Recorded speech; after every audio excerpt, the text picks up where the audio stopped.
नमस्कार विद्यार्थी मित्रांनो, आज आपण राज्यघटनेतील मूलभूत हक्क हा जो आहे पॉइंट पाहणार आहोत। तर आता सध्या जे आहे मूलभूत हक्क 6 आहेत ते आपण आधी ट्रिकनुसार पाहूया।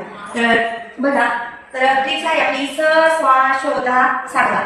तर स वरून समतेचा, स्वा वरून स्वातंत्र्याचा, शो वरून शोषण विरुद्ध, धा वरून धर्म स्वातंत्र्य, सा वरून सांस्कृतिक व शैक्षणिक आणि घ वरून घटनात्मक उपाययोजनेचा हक्क। तर ट्रिक पहा, स स्वा शोधा सागा।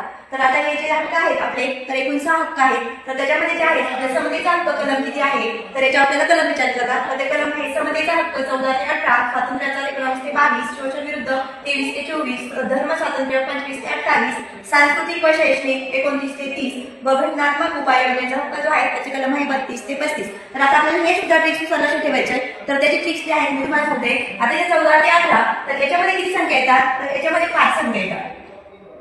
आता 19 ते 22 याच्यामध्ये संख्या किती येतात, 4 संख्या येतात। आता 23 ते 24 मध्ये 2 संख्या येतात। 25 ते 28 मध्ये इथे 23 ते 24, 25 ते 28 मध्ये इथे 4 संख्या येतात। 29 ते 30 मध्ये 2 संख्या आणि 32 ते 35 मध्ये 4 संख्या। बघा आता आपल्याला हे पण ट्रिक्स लक्षात कसं ठेवायचं, 32 ते 35 4 2 4 2 4 आणि 5 अशा पद्धतीने आपण या जे आहेत आपले नंबर पण पाठवू शकतात कलमांचे। तर आपण हे जे मूलभूत हक्क हे जे आहेत संकल्पना आपण अमेरिका व फ्रान्स या देशातून घेतलेले आहेत। तर याच्यामध्ये कलम येतात 12 ते 35, तर याच्यामध्ये एक कलम येत नाही, 31 हे कलम येत नाही। तर 31 कलम हे जे आहेत आपला जो आहे संपत्तीचा हक्क, हा संपत्तीचा हक्क जो आहे आपण रद्द केलेला आहे। तर सुरुवातीला जे 7 मूलभूत हक्क होते, तर संपत्तीचा हक्क हा रद्द केल्यामुळे जे आहेत आता 6 मूलभूत हक्क राहिलेले आहेत। आणि त्याची जी घटनादुरुस्ती होती संपत्तीचा हक्क रद्द करण्याची 44वी घटनादुरुस्ती 1978 ची होती।